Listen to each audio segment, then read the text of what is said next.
ఉండి నియోజకవర్గంలోని గ్రామాలను దాతల సహకారంతో మరింత అభివృద్ధి చేస్తానని డిప్యూటీ స్పీకర్ రఘురామకృష్ణరాజు తెలిపారు.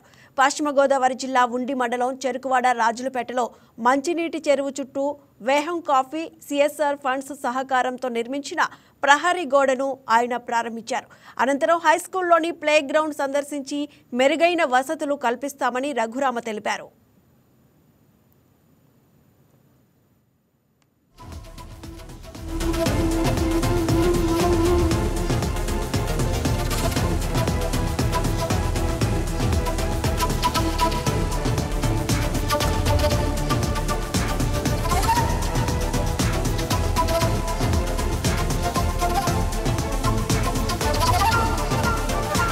ఈ వీడియో మీకు నచ్చినట్లయితే లైక్ చేయండి, షేర్ చేయండి, మా ఛానల్ కి సబ్స్క్రైబ్ చేయండి.